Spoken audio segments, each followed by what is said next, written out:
Bismillahirrahmanirrahim. Assalamualaikum warahmatullahi ta'ala wabarakatuh. Perkenalkan, kami dari kelompok 1 dengan nama-nama anggota. Yang pertama Muhammad Miftahul Rizki, yang kedua Muhammad Rian Maulana, dan yang ketiga Muhammad Said.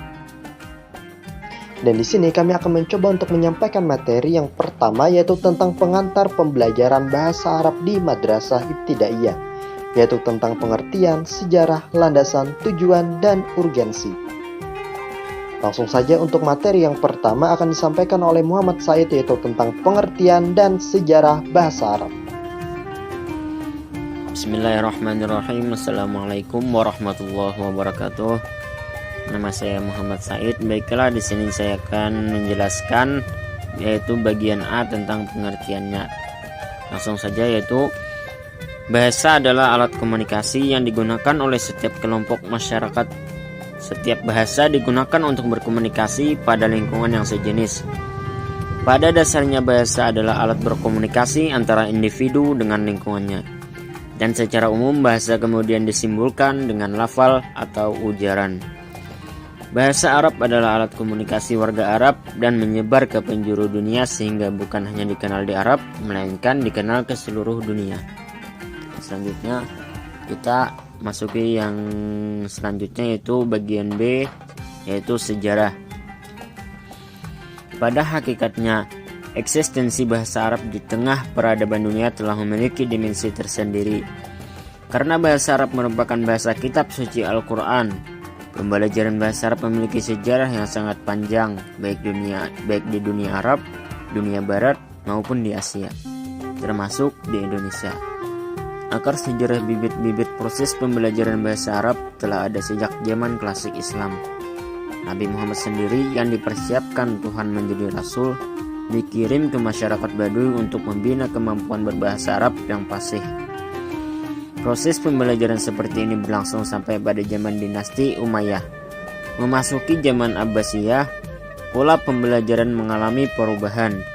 Mengingat banyaknya masyarakat yang mulai tidak fasih berbahasa Arab, maka sejak zaman tersebut terjadi model pembelajaran tutorial.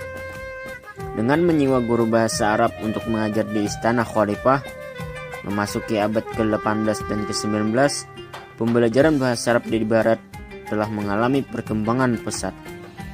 Bahasa Arab sudah mulai diajarkan untuk tujuan khusus seperti kepentingan militer, studi lintas agama, dan lintas budaya.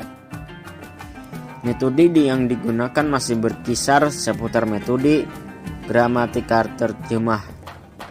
Pada awal abad ke-20, pembelajaran bahasa Arab sudah mulai mengadopsi metode-metode pembelajaran bahasa asing.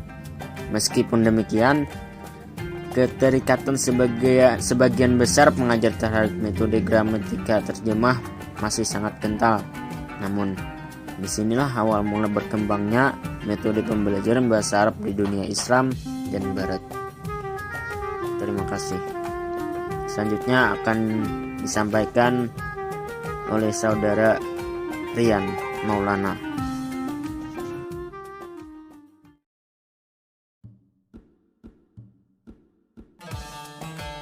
Yang selanjutnya adalah landasan dari pembelajaran bahasa Arab. Ada beberapa landasan dalam mengembangkan metode pembelajaran bahasa Arab. Antara lain yang pertama, prioritas.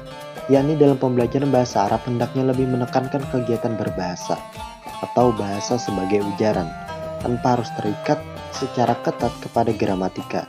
Kelemahan yang berkaitan dengan gramatika akan relatif lebih mudah diperbaiki. Kemudian yang kedua adalah akurasi.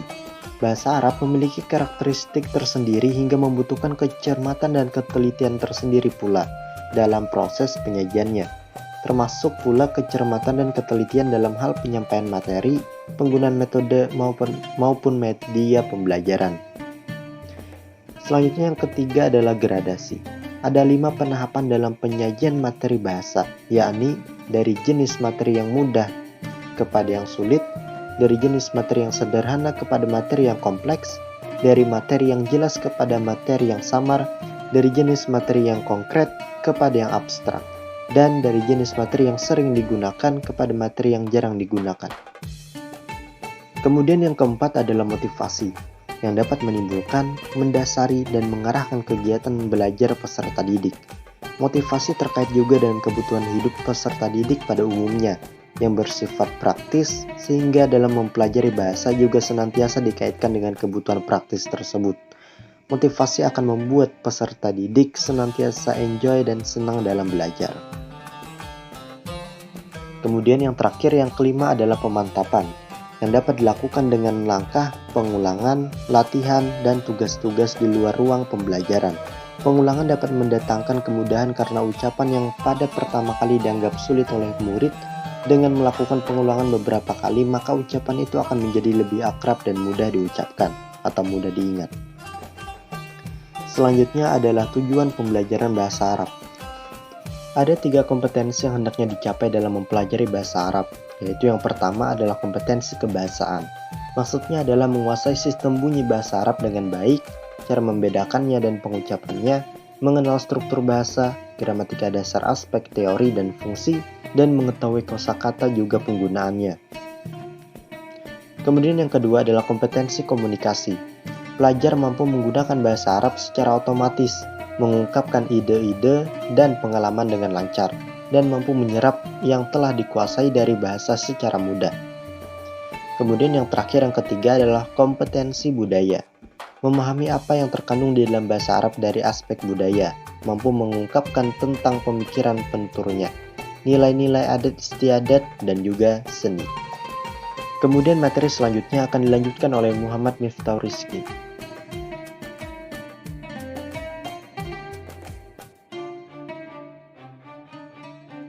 Urgensi suatu bahasa dapat dilihat dari fungsinya, yang merupakan peran penting bagi kehidupan manusia, khususnya pembelajaran bahasa Arab. Adapun beberapa urgensi dari pembelajaran bahasa Arab yaitu 1. Fungsi tekstual bahasa Arab. Hubungan bahwa bahasa Arab dengan Al-Quran dan hadis Nabi Muhammad SAW sebagai sumber utama agama Islam tidak dapat dipisahkan. Al-Quran yang diturunkan dengan bahasa Arab dan tidak pernah ada Al-Quran dengan bahasa lainnya. Yang kedua, fungsi sosial bahasa Arab. Dalam kajian sosiolinguistik, bahasa setidaknya berhubungan dengan 4 hal, yaitu A. Bahasa mempengaruhi masyarakat. B. Masyarakat mempengaruhi bahasa. C. Masyarakat dan bahasa saling berpengaruh. D. Masyarakat dan bahasa tidak saling mempengaruhi. Seiring berkembangnya ilmu pengetahuan, peradaban, dan pergaulan masyarakat tutur Arab menyebabkan bahasa Arab tidak hanya berada di wilayah timur saja, namun juga merambah ke seluruh dunia. Yang ketiga, bahasa Arab sebagai bahasa politik. Dari segi politik, bahasa Arab setelah berkembang dan mempengaruhi dunia bagian timur dan barat. Dalam organisasi dunia, bahasa Arab sejak tahun 1973 telah menjadi bahasa ke-6 yang resmi dipakai untuk bahasa persidangan PBB dan menjadi bahasa utama yang dipakai berkomunikasi dalam OKI atau Organisasi Konferensi Dunia Islam. Yang keempat, bahasa Arab sebagai bahasa kebudayaan. Bahasa Arab sangat berperan dalam karya-karya tulis anak-anak bahasa, khususnya Indonesia. Banyak buku hasil karangan ustadz atau ulama Indonesia dengan menggunakan bahasa Arab Melayu, seperti buku Perukunan, Sifat 20, dan buku-buku yang berkaitan dengan ibadah, hikayat, sejarah Nabi Muhammad SAW, tasawuf, dan sebagainya. Demikian apa yang dapat kami sampaikan tentang materi pengantar pembelajaran bahasa Arab di Madrasah Ibtidaiyah. Terima kasih kepada teman-teman yang telah menyimak materi ini sampai selesai, dan jika ada pertanyaan silahkan ditanyakan di kolom komentar di bawah.